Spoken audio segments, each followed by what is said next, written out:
welcome everyone to this week's Open Up. Today we have a special guest for you, Christopher Parsons. He's going to be able to tell you guys about himself and about the things that he's been able to overcome and the challenges he's been able to overcome. He's going to also express to you guys some positive, some great things that he's been able to tackle despite the odds against him. And so I want you guys to really embrace him, open up your hearts, open up your minds, and embrace him as he steps into this role with you guys here today. So again, thank you for showing up. So let's get right into it. Chris, introduce yourself to the people. All right. First of all, only my mom calls me Chris. Everyone else calls me Mr. Magic Shushu, the blind DM. I was Dungeon Master. I love the Dungeons and Dragons. And as Mr. Magic, I got to travel all over the world doing my magic shows and kids' books. And I was even a DJ in China for 20 years. GCFM 91.5, Ching Song Tiaoping, Zhongguoji Guabo Diantai. And I did that all fighting through my disabilities, mainly RP, retinitis pigmentosa. I'm blind, completely blind in my left eye. My right eye has like 11% left. I also have a spinal condition, spondylitis. But my inner positivity and just the energy I get performing, especially with children, that fueled me for years and years and years. And now I'm older, mid-50s. I'm still trying to get out there, now on the internet.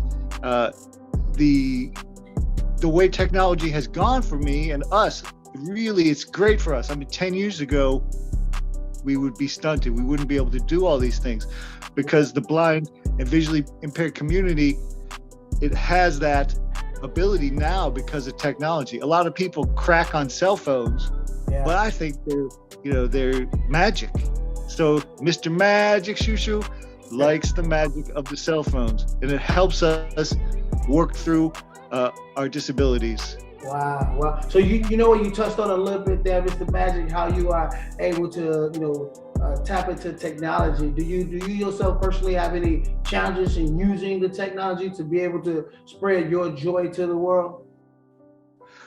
I do definitely. But luckily I have my daughter, she's really into computers. So our kids are good resources. I'm sure you know. Oh yeah. And also giving someone a chance to help you, I think helps them grow as well. Yeah. So, especially with technology, they understand because I can only see a little. Even now, I put up my photo there because I have to hold the phone like an inch from my eye to see what's going on.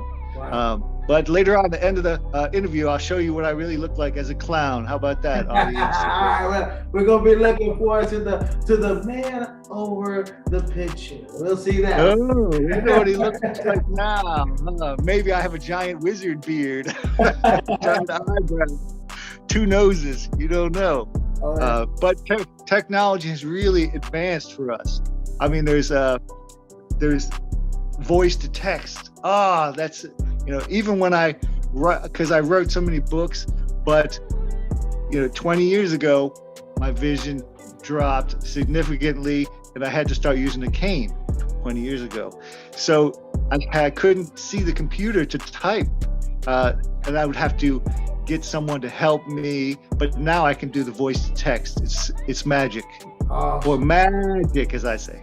Awesome. So then tell me something, what part of the world are you in, and how has the pandemic, affect, your business or your arena? Yeah, so my business was doing performances for kids, groups. The larger the groups, the better. And, you can't have large groups for the last 2 years. So I've gone to do smaller groups or Zoom. I've done Zoom birthday parties or classes because I teach Chinese to people as well, and I teach English to people in China. So I sort of do language, and I highly recommend that to other blind and visually impaired people. Your language skills, that is an asset you can bank on. Your mother tongue. And a lot of people that I've learned who are visually impaired, they have the skills of language and music, because I think music and language are the same, really. Yeah. But they say when one sense, dims, another brightens. So yeah. I think our language skills, and there's people all over the world who want to learn English and want an English partner, and there's visually impaired people all over the world who want to learn another language, and I think they're more apt to learn from a fellow person with a similar disability. Yeah. Do you agree? I would totally agree. And, I think that, when people allow others to be able to help them out, it brings that same awareness to them. And then they say, oh, wow, and now I know how to help someone, in this same situation. But when you have two people who have that similar dynamic or impairment or whatever you want to call it, right? It's like, hey, we get the iron sharpens iron. We get to learn from each other, and we get to, that nervousness about, what this person is thinking, how this person. Hey, we feel the same. we feel the same. You can exactly. Relate, so I totally feel the same. So, we've had similar tell me, Mr. Magic, what if you don't mind me asking, sure. What do you enjoy most about doing what you do? I enjoy, like I said, when I perform for kids, the laughter, it really fuels me. And I enjoy using my negatives as a positive. So I have a spinal condition, my back is a little bent, I look a little off, but that works as a clown, which I consider myself, a clown in the best possible way. And it shows people that you can take a negative and use it as a positive. Like the first time I went out on stage, I had this giant hat and the kids clapped and I was nervous or something and the hat fell off, and then they roared with happy laughter. They were so happy. So then I picked the hat up again. I was like, don't you laugh, because there's a rabbit in my hat and he'll jump up. Oh, they clapped and laughed again and the hat fell off again. And now that's like my signature move. They know that. I love using negative. Yeah. And I bump into stuff. And then my white cane, which I treat as a familiar, as a pet. I name the canes. I've had a few because they last like 2 years for me. But I use the cane in my show. The kids can jump over it. They love that. Or go under it. Or do the limbo. The limbo.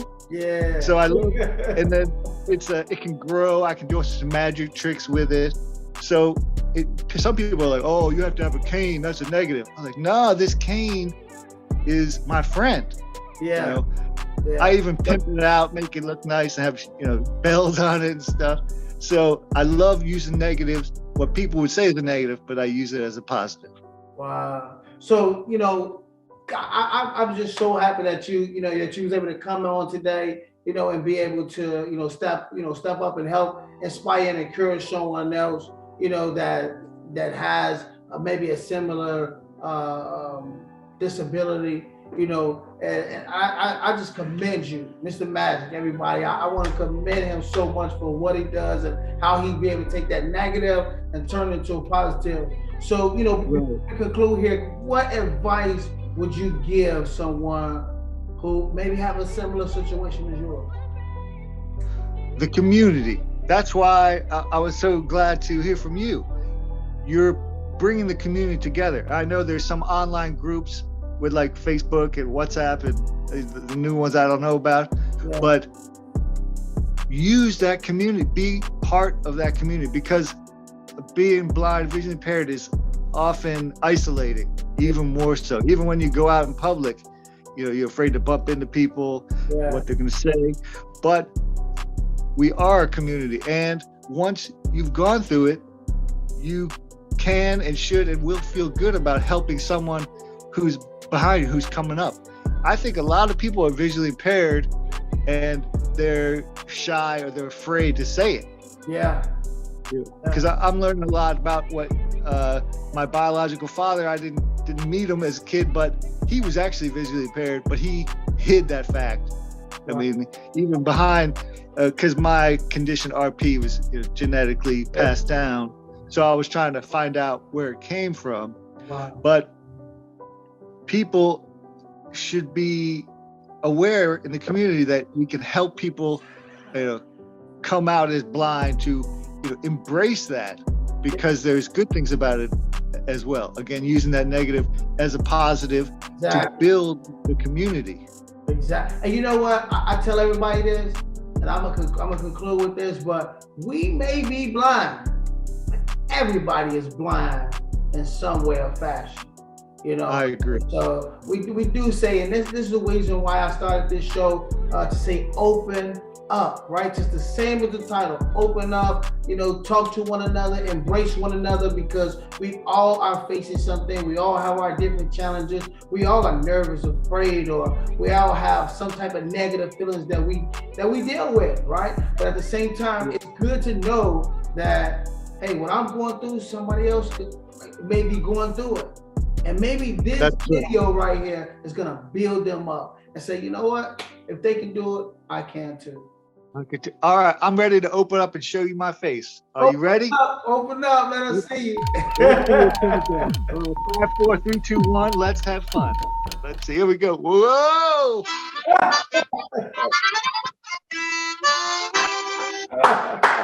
Open up. Hey! Mr. Magic, thank you so much for joining us today. We really enjoyed it.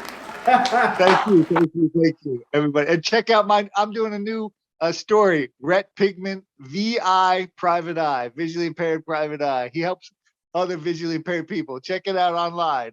And I'm on YouTube at the Mr. Magic Shushu or the Blind DM. Check him out, everybody. Check him out, because I'm gonna subscribe. So all right. Hey, thank you so much. We got you. You guys, see you on the next show of Open Up.